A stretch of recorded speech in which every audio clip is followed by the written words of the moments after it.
Sophie, could you maybe give us a little bit of information around, you've got a diagnosis of celiac disease from your GP.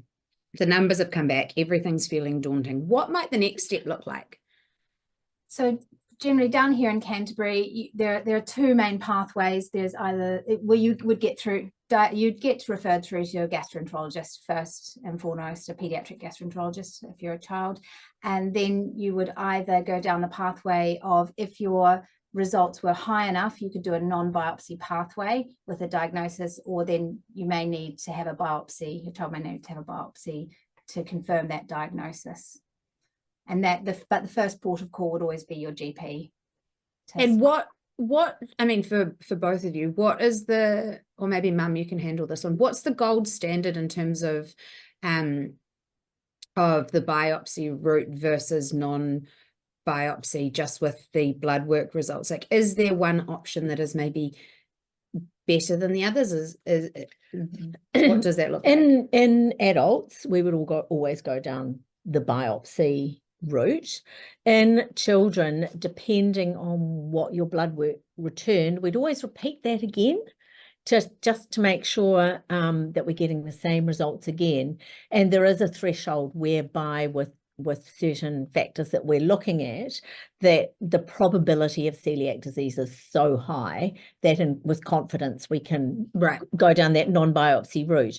But that's not a call that a GP can make. So that's a pediatric gastroenterologist or a pediatrician who makes that call. But what's really important is that families still go down that route. I have a lot of families very fearful of biopsy, and they'll just decide we're just going to exclude gluten from the diet. And I always worry that those patients without a formal diagnosis, when your 15-year-old looks you in the eye and says, is this for real? We're not going to know. And potentially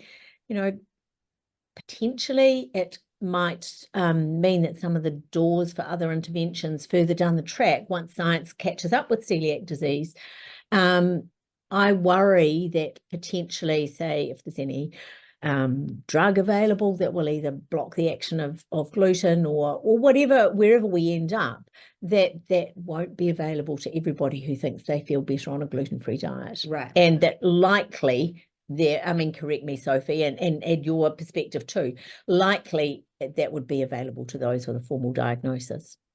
No, I completely agree with you. And on the rare occasion, it might be masking something else. So it's nice to really know that actually it's the gluten that's the problem. You've got it rubber stamped. And you don't want to have to go down that no crumbs in the butter, no crumbs in the jam if you don't have to. Absolutely. Yeah.